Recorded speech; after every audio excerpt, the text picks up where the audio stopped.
see they interviewed Darwin Ham too? All right, Mikey, you're on. It's recorded. But actually, make sure it's recorded. I know it's streaming.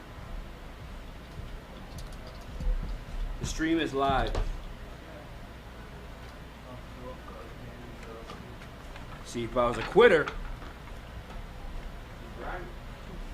Danny, thanks for hanging tough. I'm sorry about that. It's all good, brother. Mike, will you zoom me in a little bit? Cam 1 cam.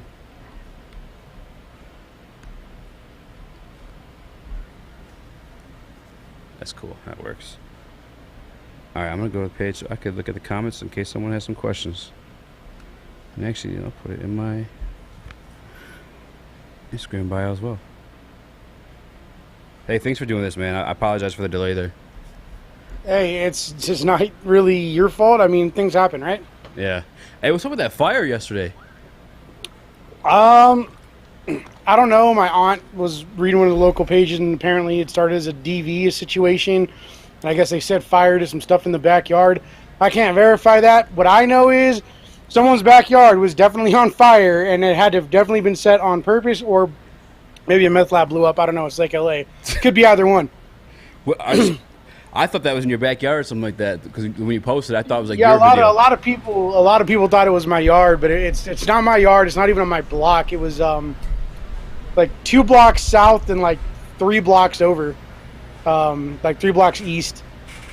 So I was actually in Dollar General, right down the street from there, and someone was talking about there was smoke or something. So I went outside to look, and there was this huge black plume of smoke coming up from behind the supermarket across the street. So when it wasn't there, when I drove by the same down the same street, because everything in Lake Lea is on one street on 170th Street East, little tiny town in the middle of the nowhere. You're in California, right? Yep. Okay. Yep. And so, I had to run up to do some errands for somebody, and I decided to swing back to see what it was before I went to go pick up the rest of the stuff I had to pick up. And that's what I saw. I was like, oh, crap. I haven't seen a good structure fire here in about 15, 20 years. That's wild, man. Hey, well, I appreciate you hanging tight, and I appreciate you joining the show, man. It's I wanted to speak to you for a while, but I figured you'd be so busy. I appreciate you for having me. Yeah, man. I see you on Brandon Schaub. What other podcasts have you done so far? Was on the Pat McAfee show. I did the Yankee and the Brit twice. I've been on the Craft Beer Review twice. I was on Cougar Jackson's podcast. Can't remember the name of it right now. It's been so dang long. I've been on Heart in the Fight. I've been on... Which one has been your favorite? That's I can't do that. I can't pick favorites. Oh, man. One of the biggest, most surreal ones, though, was being on The Fighter and the Kid with Brendan Schaub and Brian Callen. I mean, I still can't believe that happened. Yeah, that was wild. I still can't believe that happened. Dude, I can't believe that happened. When I saw that, I was like, holy shit. And then you guys talk about my guy, Baby Hawk, too. I'm like, that's fucking what's up, man. Like, Street Beef fam getting mad. When I went to go fight Big Smile, I was hoping he was going to be there, man. I wanted to meet him. Like, I got to meet a lot of the guys that I've watched from the OG yard, like, a bunch of times. But I was hoping to meet Baby Hulk, and he wasn't there. He was supposed to be out, but he actually doesn't get done training until 10. He's going hard, man. Yeah, you got to. He's on that level now, man. I mean, the only reason I'm free right now, well, one, it's Thursday. I'm usually free on Thursday anyway. But I came down with a cold last week, and I'm still coughing a little bit of stuff up. So it's not COVID. I got tested. It's negative. So how long have you been training? How old were you when you started? Give us the details on that. I was 20 years old when I started for real training. The first thing I ever did, I tried out this Kung Fu class when I was in culinary school. I was almost done with the campus curriculum stuff, and I was about to start my externship, and I was going to move back out here to Palmdale. So I would walk by this place. I was living in my uncle's apartment in Hollywood, off of Lexington in Vermont, or on Lexington in Vermont, like the last couple months. And there was this Kung Fu Academy, Ija Academy, run by Shifu Earl White. And I'd walk by it every day. I was on the way to the train station to get the red line to go to the gold line to go back to Pasadena. And I would, I'd watch, for a couple minutes every day on the way home. And one day he weighed me and was like, "You want to try it out?" I was like, "Da da da da." I was like, "I mean, yeah, why not? I'll try a couple free classes." So I did the free classes. You know, I took a change of clothes with me the next day, changed at school, and just you know, hopped in there on the way back. And he was like, "Well, do you want to sign up or not? You train really well." I was like, "Well, I would, but I'm not even going to be here for more than 2 more weeks. I'm actually moving." So he was like, "You know what? Just come in and train for free." So I was training for free, try to get some exercise in for the last 2 weeks before I moved. And the last day was like, "You know what? You know, however, wherever you go, dude, you need to find some place to train because you train really well." So I spent about a year looking for places out here, and they were all really expensive. And then a friend of mine, you know, was like, "Well, there's this class over at the middle school over here after hours. It's like $20 a month." So I went to go try it out. And ironically, I could have started there when I was 10, but I didn't because I was stubborn and wanted to learn ninjutsu, and didn't think that a class you pay like, I think it was like $10 a month at the time was going to teach me anything because I was stupid. That's really cheap. So it was like $20 a month when I started, and it's one of the best curriculums I've ever seen anywhere for any price. So I started training there, and that kind of sent me on the journey there. Started learning Kempo Shotokan. It's all stand up then. Is that all stand up practices? We actually did a little bit of grappling. It wasn't really in depth like a jiu-jitsu class, but like once or twice a month they'd bring in some mats and we'd you know, roll around on the floor, do some stuff, try to get submissions, try to escape bad situations. And then in 2012 I picked up Brazilian Jiu-Jitsu like actually, and stuck with that after my karate dojo I started at closed for a while. Went to another place, wasn't really feeling it. Was there for a year though, and then I stopped training for a while and kind of got depressed. So Rachel was like, "Well, you know what? I know you want to do MMA. Why don't we find you an MMA gym and I'll cover it for right now." And that's where that started. I'm glad you brought that up, Mikey. There's one clip I think I put in there. Do you see? You mind playing that for me? Because I did want to ask. Shinigami fighting out of Lancaster, California, representing Force 360 Martial Arts in the lab BJJ. Oh, you can't hear it anyway. That's all right. Fighting out. Who's Rachel? Because you shout her out every time, along with the gyms. Like I said on the Fighter and the Kid, she's my girlfriend. She was actually in the hospital when I went to my first Street Beefs, and I kind of got in at the last second, and she had just gone to the hospital, and this was last August, so no visitors or nothing.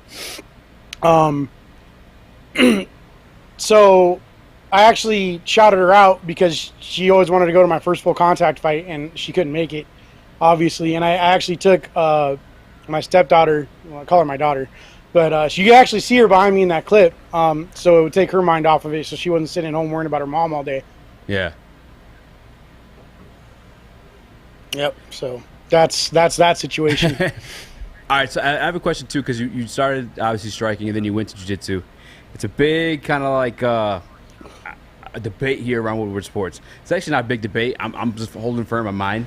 Mikey, go ahead. Went on and muted himself. I've been telling these guys, and there's no disrespect to Bruce Lee, but I tell them a solid blue belt, or even a heavier blue belt, what's kind of smash them. What's your take on that? Because you did both stand up and then you went to jiu-jitsu. Well, you got to understand that Bruce Lee actually was really good friends with Gene LeBell and learned a lot of grappling from Gene LeBell, so I don't necessarily think a blue belt would smash him per se. What about one our size? As big as I don't know. See, the thing with Bruce Lee was he didn't really care about sport-oriented, watered-down martial arts. Everything he did was street-oriented, real combat-oriented. Yeah. There's a lot of videos with people who trained with him and met him, other martial artists who, you know, were doing sports stuff. And they all talk about how he didn't play around. Like, even the sparring he did was geared more towards street fighting. Yeah. You know, and I think if someone were to challenge Bruce Lee to a fight like that, he would do what he did to Wong Jack Man and tell him, "Hey, we can do this, but it's going to be like a street fight. I'm not going to be playing with you." And I'm pretty sure he would start biting and eye gouging on the ground to get out of stuff. It's fair. All right, take away the gouging though. You'd smash him, right? I mean. Yeah, I think, you know, maybe. Yeah. I don't know. It's not really fair to talk about someone who isn't alive to prove it. Yeah, I know. I apologize. By the way, how's it going, man? But what my gripe has always been with Easy is he will have these things where he's like, oh man, yeah, he could kick his ass, but in my opinion, it's like comparing like Joe Montana to like a quarterback from the 1920s, comparing him to Patrick Mahomes. Well, that's the thing though. It's the evolution of everything gets better. That's all I was trying to point out to these guys is that like jiu-jitsu wasn't around back then, and when it came, it took over. I mean, it was around back then. I mean, Japanese, Helio Gracie. like judo. Well, no, because Helio started developing that in like the 20s or 30s. I mean, he was doing fights in the 50s as an adult. You know, I mean, that's when he fought Kimura and got Kimura, and the name of that joint lock, you know, reverse Americana, got changed from reverse Americana to Kimura because Kimura broke his arm with it. Yeah. I mean, it's not like that stuff wasn't around. It just wasn't as world known. It was world renowned. Yeah, I mean, it wasn't necessarily as, you know. But again, too, the way information traveled at the time was a lot slower, you know. Yeah. I mean, that judo match, that judo versus Gracie Jiu-Jitsu match was televised, but how many people were really watching it? How many people understood what that was? I mean, it's just like the Gene LaBelle versus was it Axel Hawk or something like that? I'm not familiar. That was like technically the first televised MMA match was in like 1959 or something, 1950 something. Mikey, do you know how to pull this stuff up? Gene LaBelle versus Axel something. I'm gonna see if Mikey pull it up. See if you can pull up the Gracie versus which one was that? There's Gracie versus Kimura, and then there's Gene LaBelle that was in New York. Yeah, it was Gene LaBelle versus a boxer. It was like Axel something, and that actually I didn't know about it until like a couple years ago. But I mean, when you watch it, it was a completely different thing at the time, and that was actually when judo was starting to get more well known in America after World War II. Again, in the 50s, and some newspaper editor actually kind of started that he was like a former boxer and was like, well, the judo man is a fraud and anybody can break boards, which is a confusion between judo and karate to start with. And he was like, anyone can break a board. It's all smoke and mirrors, magic trick type stuff. Any boxer will beat any judo man in a fight, da-da-da-da-da. I'll even put up $5,000 of my own money to prove, that to pay any judo man that can beat a boxer. So Gene LaBelle signed up, and thinking he was going to be fighting this newspaper editor, who didn't fight himself. There was this other boxer, who was like a former heavyweight, champion, like 3 times. I mean, he was kind of on his way out. He was past his prime, but that's who they decided to pit against the judo guy, and he was wearing like leather gloves, like fingerless leather gloves. According to Gene LaBelle, he had like knuckle dusters under him. And then their deal was he was supposed to wear a judo gi, at least a judo gi top, and he wore a karate gi, which is different because it's smooth and it doesn't have that texture. Oh, okay. Like a jiu-jitsu and the boxer was going to wear the judo gi, or the well, because Gene LaBelle was in a full judo gi, and the boxer was wearing boxing trunks, and he was supposed to wear at least a judo gi top. And it was scheduled for like 10 rounds or 12 rounds or something, and everyone was sure that the boxer was going to knock him out. And Gene LaBelle got a hold of him, judo through him, punched him a few times, and then got his back and well, actually, I can't remember if he got him from the back or the front, but he lapel choked him. He got him with the gi choke. And knocked him out with it, and everybody was freaking out and thought he killed him. I mean, it was a huge. I'm surprised it didn't it's not as well known as like UFC 1 because it's actually the first time in history that there was a televised mixed martial arts match. I didn't know that was televised. World history, it was televised. It was televised in like 1950 something. You were pointing. Do you have a video? Which one? Okay.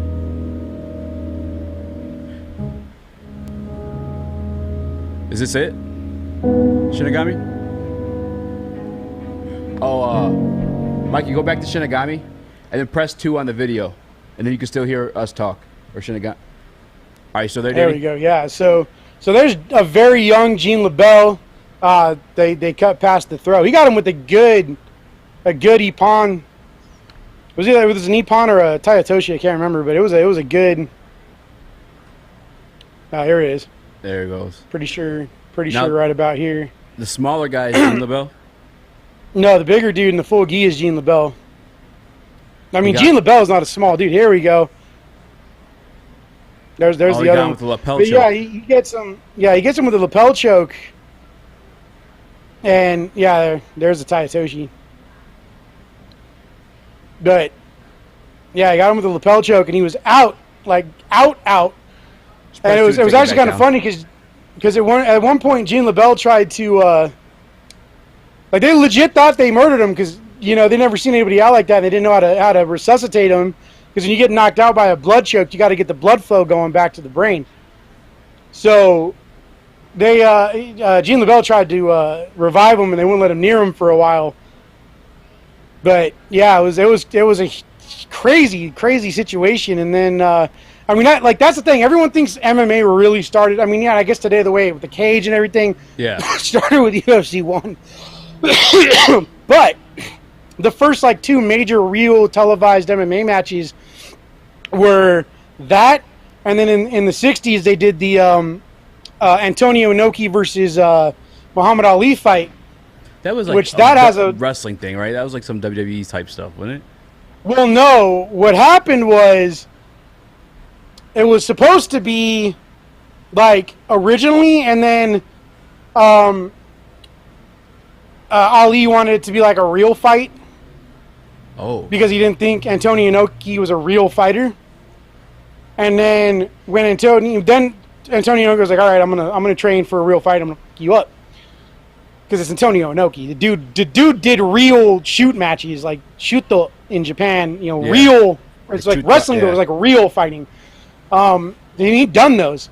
So then when Muhammad Ali's managers found out he was really training for it and saw him hitting bags and beating people up for training, they were like, okay, well we gotta do this exhibition, and the rules changed where he wasn't allowed to do when he counts or throws. He wasn't going to punch with him. He wasn't going to stand up and punch with Ali. That'd be stupid. Yeah. So he didn't. What he did was the only thing he could legally do the whole fight, which is drop to his back and kick him. That's it? So that was it. And then ended up ending in a draw anyway, which was not what originally Muhammad Ali wanted. Yeah. If I remember correctly. Actually, I think I remember because Muhammad Ali, isn't there like a video of him like jumping up on the ropes or on the turnbuckle and just like, what the fuck? Like, what are you doing? Yeah, because... Yeah, he was like, stand up. Yeah. But, it is what it is, dude. And then fast forward, then we had, UFC 1, and that started what we all know today as modern MMA. Yeah. Mike, if you want to queue up and put yourself on the screen, so Mikey, because he's been talking all this shit, I'm taking him to his first jiu-jitsu class tomorrow. Any advice for him? Because I already put the fair warning and told everyone he's fresh meat, and he's been talking a little bit trash. Tap early, tap often, and I hope you got good cardio because the warm-ups are going to kill you. I mean, no. This don't mean nothing. Trust me. All right. Let me tell you I'm going to tell you about the 3 worst days in my martial arts journey as far as first days of training goes. That kung fu class, used muscles I wasn't used to using, could barely move the next day, but I had to because I had to go to class. First day of karate because I hadn't done anything in like a year. Mm-hmm. And then my first day of jiu-jitsu. The warm-ups got me so bad that I couldn't even get out of bed for 3 days. So you're going to have fun, dude. You're going to have fun, dude. Trust me. You're going to use every muscle in your body, including muscles you didn't know you have. Mm-hmm. And then they're going to make you roll with dudes. And you are going to get tossed around, choked out, arm barred, knee barred, whatever. And you know what? Have fun. I'm looking forward to it. Here's my thing. Is the reason I'm not talking trash. Like, I did martial arts. I competed nationally for a while. And I did that, and I don't talk any shit at this office. Like, Easy walks in here every day, and is like, good morning, I'll beat anyone's ass today. So that I talk shit to Easy. I've done stuff, but I wrestled in high school for like 2 weeks, and I died. And I'm looking forward to tomorrow, but I'm also very scared. Because I've never done any of this before, man. Oh, yeah, let me tell you, wrestling is not the same.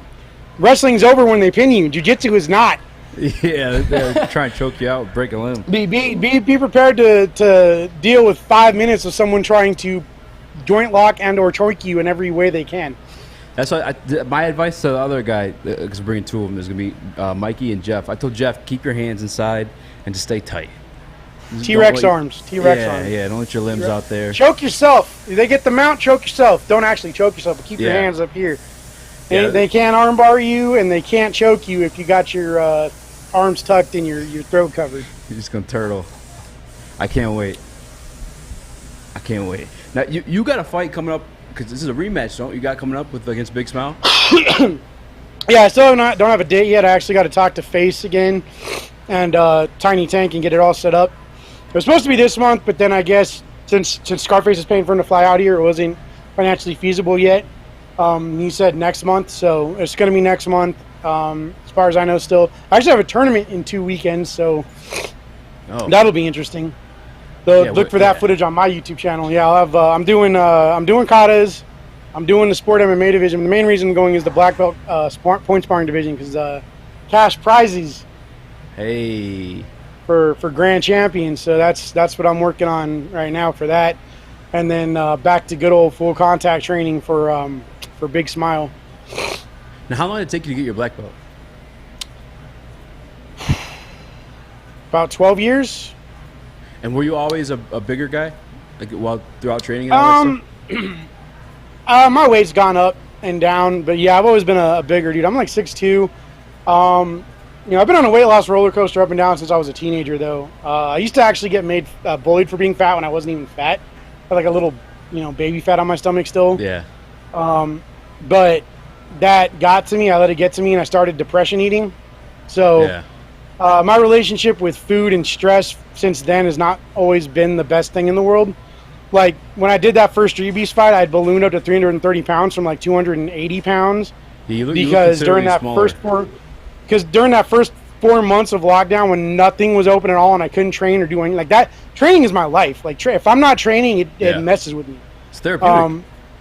It is. It's my therapy. It's mostly my social life because most of my friends I grew up with moved away.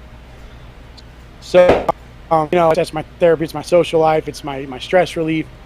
It's my workout. And without that, I kind of got stressed out and just was eating all kinds of crap I shouldn't have been eating. And not necessarily just junk food, but just heavy carb heavy stuff. A lot of pasta, a lot of comfort food, a lot of homemade stuff, but just stuff that's not good for the waistline if you're not really doing anything. And my house isn't really set up where there's any space inside to work out, and my outdoor training space was kind of hindered by sandstorms and all that, the fires last year. Yeah. So, I've fluctuated. My heaviest I was 330. It's the heaviest I've ever been. And then the lightest I've been as an adult was like 250. So but I know I can. As a teenager, I was 234. I dropped a lot of weight. My friends helped me get there, but I was working out just to work out, but they really pushed me. And then like right now, I'm trying to get back down to like at least 265 so I can go pro. I had an injury I had to heal up for like a month and a half, so that kind of set me back a little bit. I put on like 15 pounds again. Yeah. And then I've been sick for like the last week and a half. Granted, my weight hasn't really gone up. It's gone down a little bit, gone up like a little bit, but not. I'm still within the range I was the last time I trained. Going back to class on Monday for sure. Yeah. So you're going pro. Oh yeah, I had a pro offer right before the Big Smile first fight. But then it ended in that rematch, and I don't want to go out on that draw. I want to settle that question, and then by the time I'm done with that, I should be within range of 265. So, do you feel comfortable? Yeah. I mean, I have an idea what it is, but do you feel comfortable speaking on your game plan for Big Smile this time around, or you don't have to? You don't never got to give give up the plot. Okay, never give up the plot. I got a good idea. I'm excited to see it. Because I never post my training videos. I never post training videos in the group. I always send the training videos directly to Tiny Tank and Bushido Zed to show that I'm training. Yeah. Which I'm sure they trust that I'm actively training anyway, given that I am a belted martial artist in two martial arts. You hear that? I'm sure they know that I'm training. I mean, as soon as he shows up and gets his white belt, he's belted. I mean, I wouldn't get too cocky about that. I tell him with the stripes too. I tell him with the stripes too. Yeah, jiu-jitsu, the stripes make a difference. I learned that the hard way. See, man, this is the bullshit I got to deal with from Easy all day. It means something. You I can't know teach it yourself means everything, something. Mikey. You haven't been to class in 7 months. These dudes are going to remember you just as well as they know me. I cannot wait till tomorrow. I'm fucking tie you up into a pretzel. Dude, yeah, you're going to tie me up, dude. I weigh 180 pounds. Cool. Just be ready. I'm Ezekiel choking him. I don't know, man. There's some 180-pound dudes in my gym that are squirrely, like killing machines, dude. They are. They are. Because they're usually muscular too. You know what I'm saying? They're like that in between where they're fast, but they're still strong. Yeah. Yeah, I got this one dude in my class who's a purple. He just got his purple belt. Dude is freaky good. Dude does yoga. Dude's like lean muscle, 6'3". Dude's beastie. What belt are you? My weight don't mean squat when I roll with that guy, dude. Dude knows how to counter all that, dude. Just keep me away from him. It's crazy. What belt are you in jiu-jitsu? I'm a blue belt with 3 stripes. Okay. See, you take Bruce Lee. I'm just kidding. I don't know, man. I don't know. Bruce Lee was a monster. I don't know. Well, you smash. You smash. You say you'd smash? Yeah, I think that's actually kind of that's actually kind of one of, not like that, you freak. Yeah, you weirdo. I can't wait. Now I'm not allowing you in the gym to wrestle with other guys, you freaking weirdo. No, we're going to say... Make sure he gets smashed past. You know? Yeah. See how he feels about that. Yeah, that's actually kind of one of my biggest gripes about the 20th century is there were several martial arts changing grandmasters walking around the same time fighting people from other styles, and none of them fought each other. You had Helio Gracie walking around at the same time as Bruce Lee and Masoyama, and they never fought each other. Like, those would have been the fights, dude. Those would have been the fights. It was like, because Masoyama was going around beating people with one punch, and you know, Bruce Lee was going around undefeated in street fights. That's the thing. Him is a little bit more legend. You know, the Gracies, you have like the evidence of like the videos and shit like that. Well, no, because Bruce Lee did do some amateur boxing matches in China and was undefeated, and he did do a couple of tournament matches that are on video, and he was unbeaten there too. Did he really? I can't. So find there's I'm looking. There's the famous Long Beach Internationals footage. Yeah, I didn't think that's granted, real. I think he was fighting one of his students. No, that was real. It looks way too And then fast. there's another one. That was Bruce Lee. Dude was freaking freaky fast. But he's just like, is he like the fastest person in the world? Like that looked like literally. I mean, it could be some of the shit. But what you gotta understand about Bruce Lee was every minute of the day, he was training his body. Even if he was sitting there at the table eating with his free hand, he was doing some kind of flexes. Like, dude was always training all day long. But you don't think that dude exists now, though? The guy who's training nonstop, like, you know what I'm saying? Like, but that's the thing. Nobody trains nonstop like he did. I mean, I think that might have contributed a lot to what killed him. Was he just overdid it? I mean, you know, no. I mean, literally all day he was training. We train, like I train full time. Like when I go in the morning, I train for like 2-3 hours. You know, and then sometimes I go to Planet Fitness afterwards. This is what I'm going to be doing now that it's back open when I go back. Next week, you know, jiu-jitsu in the morning, Planet Fitness for conditioning after that for like an hour.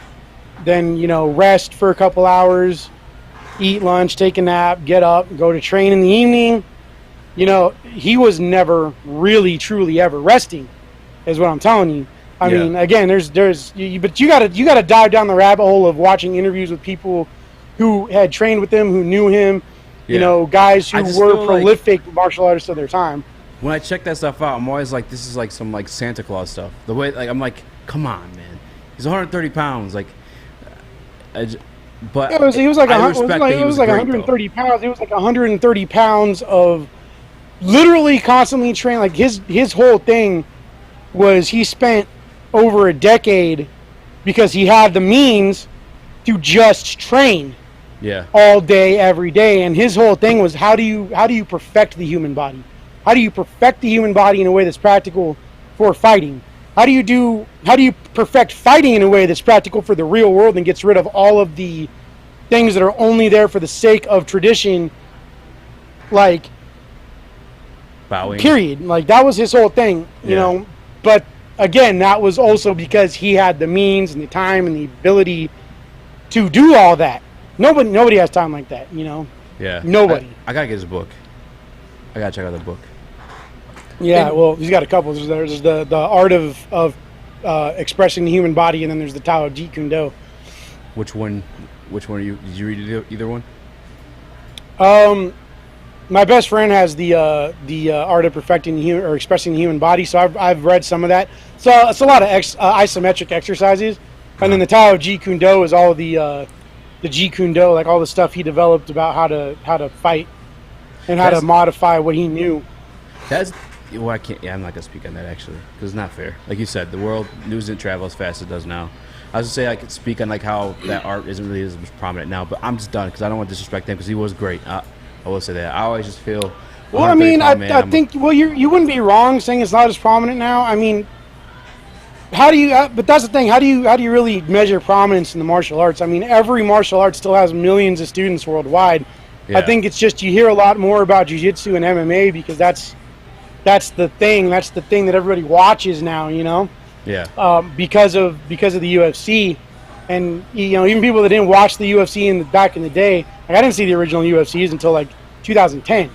But you know, even then, you know, people have that brand recognition of like the Gracies and the UFC and Brazilian Jiu-Jitsu. So people watch Metamoris and Naga and all that stuff more than they watch anything else. But I mean, it is what it is.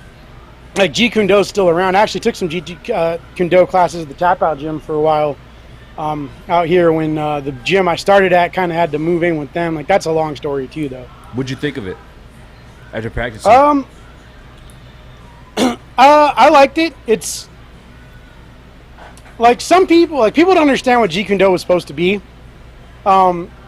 It's not really. It was never really intended to just be its own thing, and it was never intended to be a art taught a specific exact way all the time. Jeet Kune Do was intended to be an augmentation for people who already trained, and then for people who didn't train, it was just supposed to be a method of teaching you how to defend yourself and fight in a way that is not a set way and was catered to each individual. Because everybody has a different body type, and you're going to move a certain way, and what's practical for you as an individual. Yeah. Which is what all martial arts should be. Like, that's what a lot of people don't understand. That's one of the reasons I'm so glad I found the school that I did, was that even with the set curriculum, it was still catered, like, the instructors would always cater to the individual for your size and the way you can move and your abilities or disabilities. We have a guy in a wheelchair who's one of the most deadly people I've ever met, trust me. Dude's only got one good hand, but he will you up. Like, I would never want to run into him in a dark alley and try to mug him, dude, because that dude will kill you and run you over with his power chair. I want to set up a fight just between him and Mikey. To spite you. Dude almost knocked my teeth out one time. For real? What, is he using a chair and stuff like that, or is he just? It's all his hand. Yeah, he's got a power chair, but he's got one hand that's kind of not really able to flex out straight. But he learned how to do an ox hand strike, and we were practicing some self-defense techniques one day, and he accidentally, full on, hit me with it. And yeah, I think that was one of the closest times I was ever hit and almost knocked out. And I was like, yeah, I'm gonna go get my mouth guard because he almost knocked my teeth out, and I ain't got a dental plan. So you know.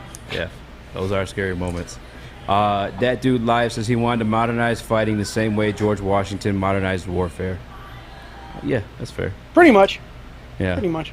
No. My question is, if you're Bruce Lee in the 21st century, do you think a fighter will ever have somebody who's a martial artist, per se, be able to do that ever again? Like, just dedicate everything to fighting? Because even a guy like Conor, or like everyone's got an endorsement or something, you know? There's some guys out there, though, I feel like, at least. Like, you watch UFC? I think they could. But like I said, I mean, that would take, because Bruce Lee had that movie money. Mm-hmm. You know, he had that movie money, so he never had to worry about anything. Yeah. You know, I think given the time and the resources to just dedicate oneself to doing that, I think someone could completely recreate what Bruce Lee did. Oh, for sure. And I think if Bruce Lee was alive today, he would have kept evolving it. So I think, you know, it would be another question, a whole other situation if he was still alive, because that was his whole thing, was evolving martial arts. Yeah. I mean, Hell yeah. and versus Mighty Mouse. It'd be fire. that'd be wild. Or Baby Hulk. Demetrius Johnson.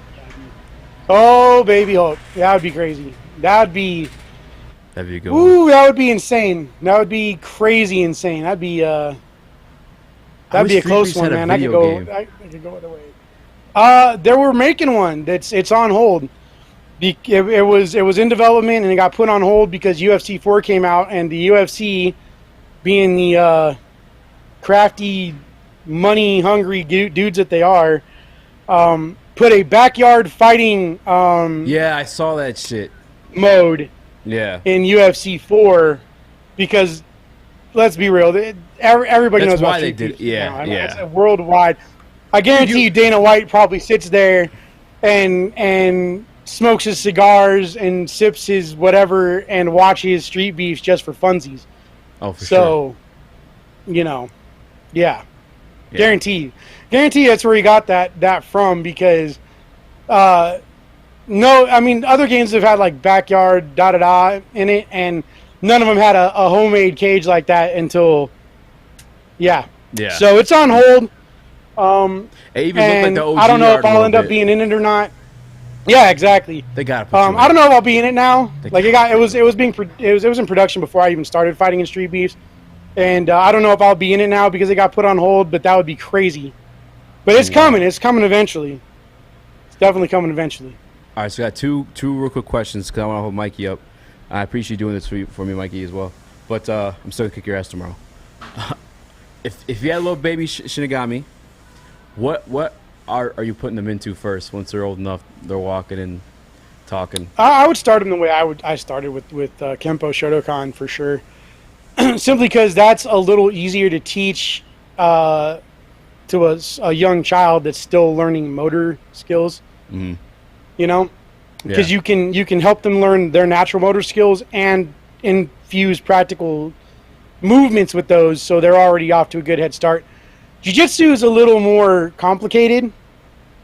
I think for little kids, and if you ever watch a little kids class in Jiu-Jitsu, especially one with like really little kids, it's not anywhere near the same level of technical training and stuff because it's still the same thing. You got to teach them, you got to help them learn their motor skills and like their chess. balance and all that first.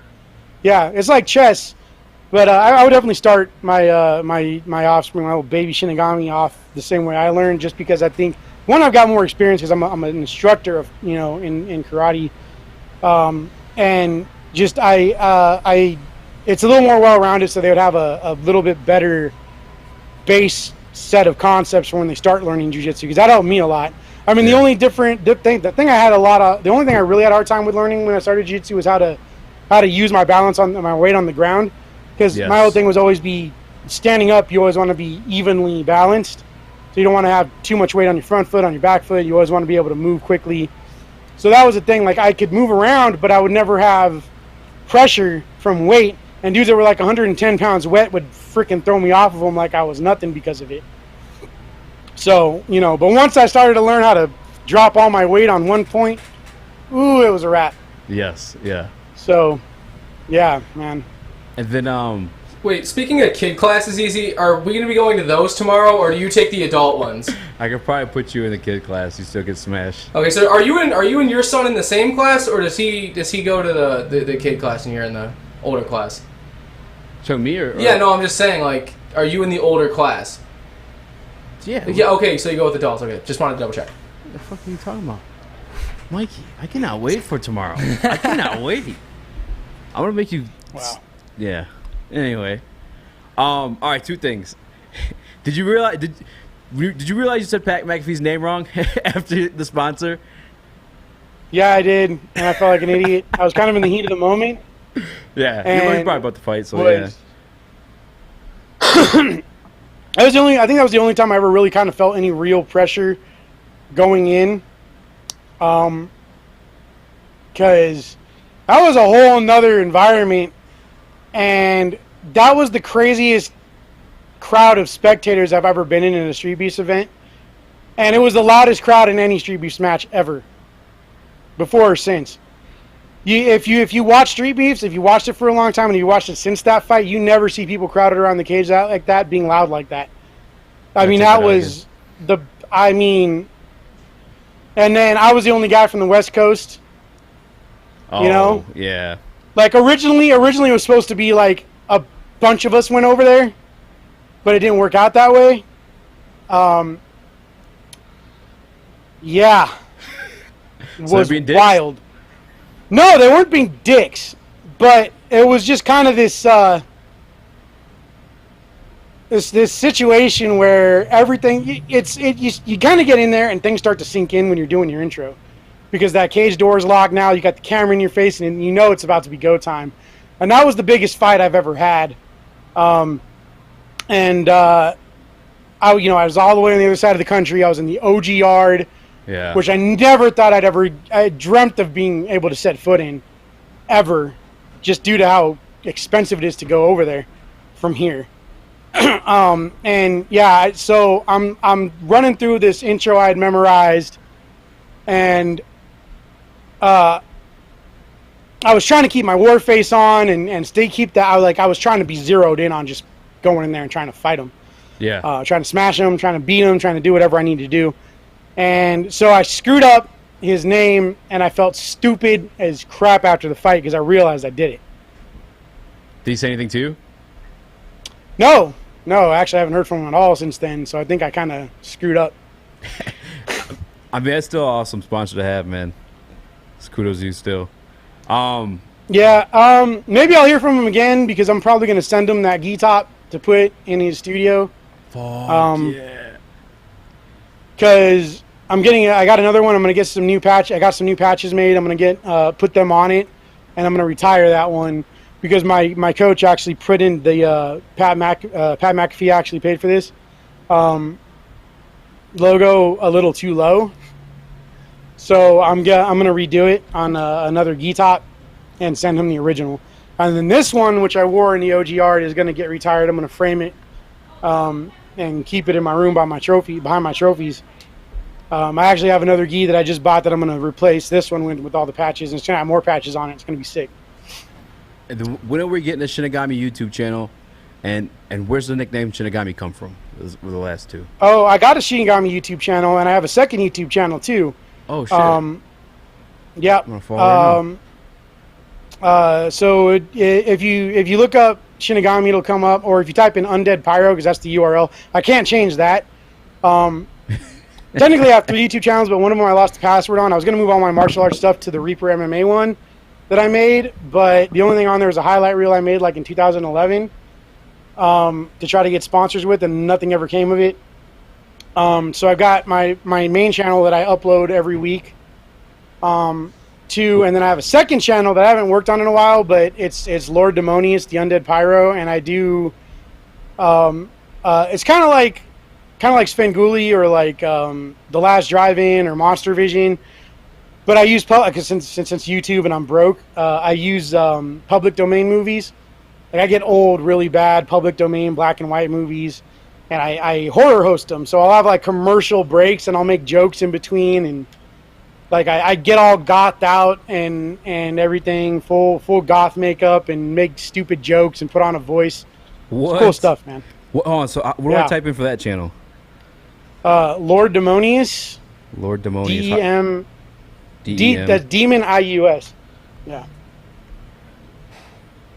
All right, I'll make sure I'm following both of these because I'm going to edit this. I'm actually going to put it on another channel too called Woodward Sports. And then we'll... Oh, that's definitely you. That's pretty fucking scary, bro. I'm not going to lie. Yeah, but it's hilarious, dude. It's pretty hilarious. It's tongue-in-cheek, and I'm always like... It's a whole character, dude. Like, I'm sitting there drinking mocktails and stuff. I see you got your dog with you. Yeah, he pops up in a couple of them because he'll come in here and just jump up on my lap. All right, what's the second one? So I got Lord Demonius. So that's my second channel, and then my main one is if you put in Undead Pyro, it'll bring up the channel. Oh, but okay. the channel name is now Pyro. Yeah, Pyro. Yeah, I've got a bunch of old tournament stuff on there. I actually had to unlist a bunch of stuff because Street Bender and Big Smile had told me that they watched all my tournament videos and used it to formulate. And I have sport MMA tournament stuff on there. I had jiu-jitsu tournaments. So they got a pretty good image of my game and my evolution as a fighter. So I had to enlist a bunch of those. I'll probably re-release those after I go pro, because by that point I'll have enough fights that it won't really matter anymore. Mm-hmm. You know, that I can't unlist, and that enough of my stuff is, you know, after I do 1 or 2 pro fights, I'll probably let those back out into the open, get my viewing hours back up. Any words for Big Smile headed into this next matchup? I mean, no, not really, and nothing I didn't say the last time. You know, it's all business, and you know, I'm in it to win it. I know he feels the same way, and you know, just we'll do all the talking in the cage, man. It's all we can do. No, tell him fuck you. Come on, give me exclusive. Tell him eat a dick. No, bro, that ain't me, dude. That ain't me. It's never been me. I don't feel the need to talk trash. Any talking I'm gonna do in the cage with my fists, my feet, and my ground game. I hear you, man. I can't wait for that matchup, man. I'm really rooting for you. I can't wait till you go pro, because I want you to get paid, because you deserve it. I'm glad I got your YouTube now, because I'm helping promote that as well. Hopefully when you go pro, we do some instructor stuff on YouTube, or just I've done like 1 tutorial on how to do the low high kick and how to set it up and how to train to do it. Okay. I am going to start doing more tutorial stuff pretty soon, because that seems to be what people want. I just didn't want to give away too much stuff that way either. Yeah. But that's coming too. I'm gonna be doing that. I've got a gi review I'm gonna do pretty soon. That'd be sweet. For a Datsusara gi. When I take him to the gym, we're filming it. Would you do a reaction video to it? To Mikey's first day of jiu-jitsu? No, hell yeah. Oh, fuck yeah. I just my last video for last week was me reacting to my first karate match and my first sport MMA sparring match at tournaments. So I'm definitely down to react to that. Hell yeah. And then I mean that's pretty much it. Hey man, I appreciate you taking as the far time. as that goes. Just oh yeah. The one thing I will say, and it's probably the closest thing to talking smack that you're ever going to hear out of me, is put him on a solo shot. Big Smile. I promise you, I will try not to hit you in the jaw too hard, because I still want to take you to get in and out, and I want to make sure you can actually eat it. So, you know, that's awesome. It is what it is. But like I said, I still want to take it in and out. I know you're going to love it. I want to make sure you can chew it. So I promise you, I will not try to do too much damage to your jaw. You're a good guy. And please don't hit me in the jaw too hard either, because I want to eat some in and out after that. I deserve a good cheat meal after all the training. Yes, man. I appreciate you, brother. Nicest trash talk ever. Do you want to shout any of your sponsors? Shout out Rachel. Shout out Rachel. There we go. Shout out Rachel. Had to do it. Sponsors. I'm looking for new ones. Always looking for new ones. So, you know, Monster. I would love to be sponsored. Love to be sponsored by Monster. I keep tweeting at you guys. Hit me up before Rockstar does. Challenger Tap House. Big shout to them for sponsoring me for all my stuff since like Streetbeefs West Coast 1. The Confidence Dojo, Julio Arana Jr. Why can't I talk today? Julio Arana Jr.'s Confidence Dojo in Morongo. You know, he still does special needs and kids classes for free. So then my other sponsor, Forgotten Art Tattoo. If you're in Lancaster and want some ink done, head in there. It's right next to the Challenger Tap House. So get your ink done and go get some lunch. And then Craft Beer Review, go check out their channel. They sponsor me too. Big shout out to Pat McAfee for sponsoring me. Shout out to Brendan Schaub, Fighter and the Kid, Brian Count, all those guys, because they're going to sponsor me for my Big Smile rematch. And then I'm not sponsored yet, but I'm an affiliate with Kitaro. They make the custom belts that I've used, or the custom black belt that I used in my last few fights. I got a newer one. It's better that I accidentally put in my bag and put in the car, then forgot to get it back out. But they custom make these belts. You can get anything you want embroidered on them. Yo, that's dope. That you can even get your logo embroidered on them. They start at about $50 a belt. Embroidery is obviously extra, and they make all kinds of belts, jiu-jitsu belts, karate belts. They have theme belts that are like breast cancer belts and all that, breast cancer awareness belts. They have I can make these really cool jiu-jitsu. I was gonna, I'll get a custom I made Mikey cry belt. You could, if you really wanted to. So they have these really cool jiu-jitsu belts that have the core of the belt is the next rank up. So as it wears out, it starts to show the next rank color. Get the fuck out! Kind of to show dope. that you put in the time. Yeah, super dope. So that's Kataro, KATAARO.com, and if you use code Danny10, you get 10% off. It's a one-time use code, and then I get loyalty points that help me as an affiliate towards getting full sponsorship from them as an athlete. And what's the promo code one more time? Danny10, DANNY 10, the number 10. And KATORO.com? KATAARO.com. AARO. Yo, that's dope. I like the idea of the belt, you know, wearing to the next rank up. That sounds lit. Oh yeah, it's so cool, dude. When I get my purple belt, when I get promoted to purple belt, I'm getting one. Fuck yeah. Hey man, I appreciate you taking the time, and I appreciate you sitting through all the technical difficulties we were having. I'm gonna edit this one up. I'm gonna put it on our bigger channel under Woodward Sports, and then as soon as we beat up Mikey, I'll get you the YouTube link to you too. You can make a reaction video to it. I'm gonna laugh when Mikey gets sneaky and catches an armbar or something on somebody. Oh no, I'm going to die. I'm going to die, and I've already said that. Easy just thinks like I'm not gonna die. I acknowledge my fate. I do. All right, yeah, well, hey, you never know though, man. If you get something, grab it and try to crank it. That's all I can say. And then everyone who's going to be watching this on Woodward Sports, in the description down below, I'm going to have both YouTube channels, Shinigami's Instagram page, and make sure you guys hop on Twitter and holler at Monster, bro. Get my man sponsored by him. What the hell? Teespring. Check out my Teespring store, Shinigami's Killer merch. I got shirts, hoodies, posters, all kinds of stuff. I got more stuff coming with the Street Panda design on them. I'm getting done. I seen a new one. Shout out Brendan Schaub for that. Yeah, it was sick. Oh, I got a sicker one coming. Okay. And then Hard in the Fight has a Teespring store as well that also has Shinigami merch on it that has my face on it. I got a collaboration with them, so go check those Teespring stores out and buy some merch. Bet. That's what I'm doing, and then I'm also sending you a DM about you getting sponsored by Woodward Sports here shortly too. That'd be pretty lit. Oh yeah. There I'll go on my trunks. Awesome. All right, Danny, Mike, you want to wrap this one up? Dan, I appreciate you. I'm going to shoot you a message about the sponsorship stuff. Hopefully get that figured out. And is this how I'm doing it? Is this how I close it out? Yeah. Thank you, brother. I appreciate you. All right, man.